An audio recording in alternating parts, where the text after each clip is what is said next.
ഞാൻ സ്നേഹിച്ച വ്യക്തി നല്ല ഒറിജിനൽ ജെനുവിൻ ആയിരുന്നു, ഇപ്പോഴത്തെ ഈ വ്യക്തി ഒത്തിരി ചേഞ്ച് ആയെന്ന് ആൾക്കാർ പറയും. പക്ഷെ ഒരിക്കലും അങ്ങനെയല്ല. ഈ കാണുന്ന വ്യക്തിയാണ് ജെനുവിൻ വ്യക്തി. ആദ്യത്തെ ഫസ്റ്റ് പാർട്ടിൽ അവർ കുറച്ചുകൂടെ നല്ലതായിട്ട് ആക്ട് ചെയ്തു എന്നുള്ളതേ ഉള്ളൂ. അഭിനയം എന്ന് വീണ്ടും പറയുമ്പോൾ there was a lot of hormones and they wanted this relationship.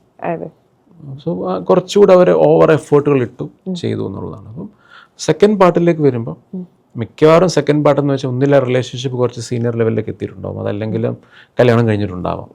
So ഈ വ്യക്തി എൻ്റെതായി കഴിഞ്ഞു, ഇനി ഞാൻ കുറച്ചുകൂടെ എൻ്റെ തനിനിറം എനിക്ക് കാണിക്കാം എന്നൊരു തോട്ട് പ്രോസസ്സിലേക്ക് വരും.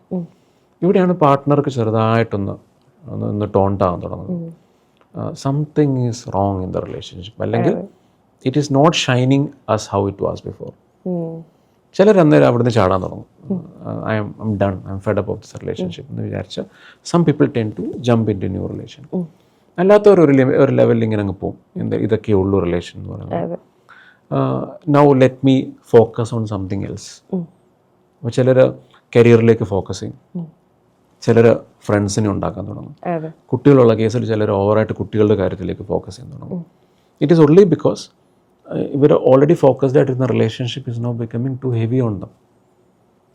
And this is the case of everyone. അഭിനേറിന് മാത്രമല്ല, എല്ലാ വ്യക്തികളുടെയും കേസ് ഇങ്ങനെയാണ്.